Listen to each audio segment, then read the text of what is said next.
The essence of what Israel is as a liberal democracy is truly right now the subject of great debate. NIF is firmly on the side of the democratic camp in Israel.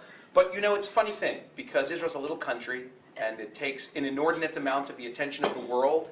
And a lot of us who love and support Israel have real mixed feelings about this. On the one hand, we're proud that Israel is so interesting and exciting to everybody. On the other hand, I think we chafe a little bit. Why is Israel singled out so much? Why is Israel always focused upon when far worse state actors out there do all kinds of horrible things and no one pays any attention, and newspapers in Europe and in Australia and in the US don't cover it the way they cover Israel?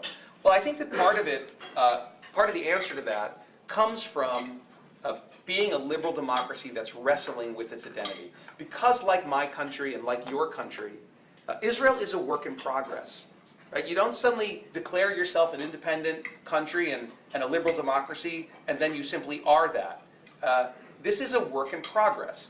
And I think about this when I think about the work in Israel. You know, all three of our countries that I'm talking about today, your country, my country, and the Israel that so many of us love so dearly, really were born in strangely contradictory circumstances. On the one hand, all of the countries fashioned themselves at a certain point in their development as democracies, but they all had an ethnocratic impulse, and this is not rare in the world, right? In the Constitution of the United States, the document that for most Americans represents the best of who we are as a people, we enshrined slavery. The institution of slavery is codified in the Constitution.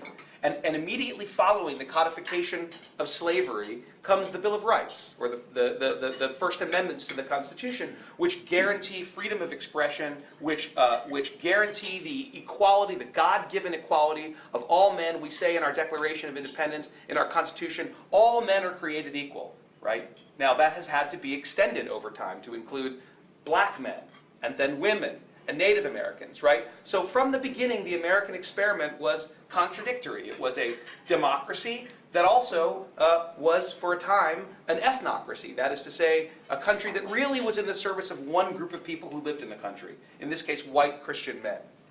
Judged on November 5th, 2008, when we elected Barack Obama, an African-American man, president of the United States, it's pretty clear that the democratic experiment in America is the more powerful voice. America is now much more a democracy than it is an ethnocracy. And I will not here embarrass myself at your table and talk about the analogy that exists in Australia, but I know that it does.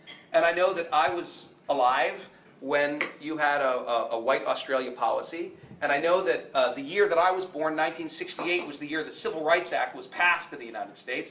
And it was also around that time that you had the referenda that allowed Aboriginal Australians to become recognized as citizens. Right? So our countries were imperfect experiments where the ethnocratic impulse was always up against the democratic impulse. And in the long arc of history, the democratic impulses have won out in our countries.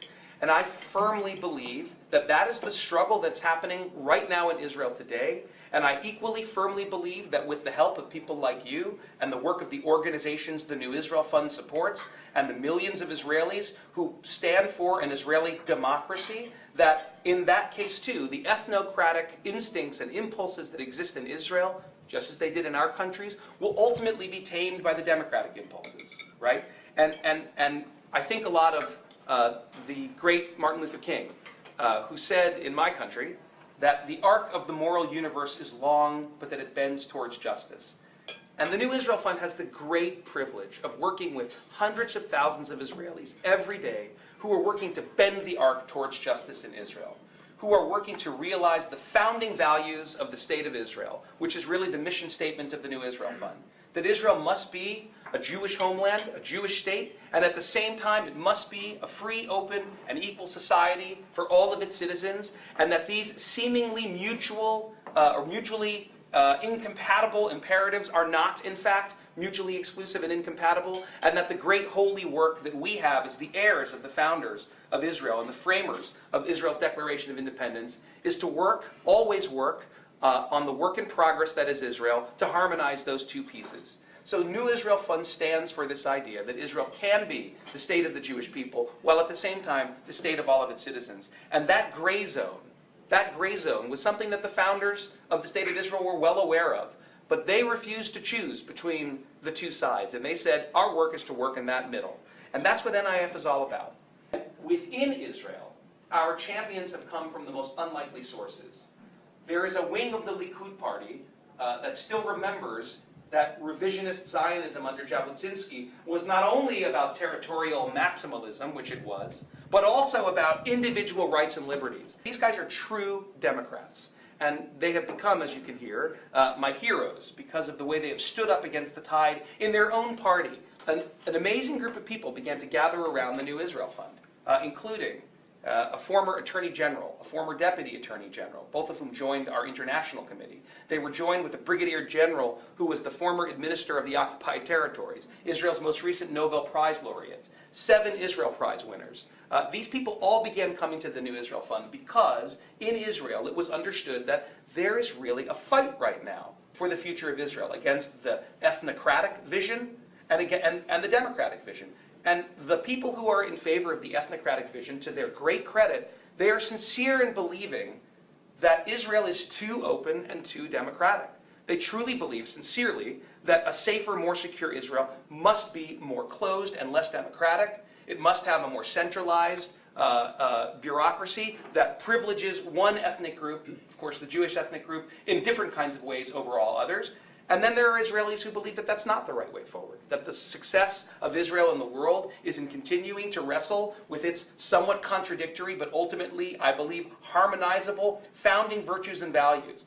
It's that camp that the New Israel Fund stands very firmly with. This fight is on. And I invite you all to join NIF in being part of the side that says Israel must be a Jewish and democratic state, and indeed Israel will be a Jewish and democratic state, one that we can believe in.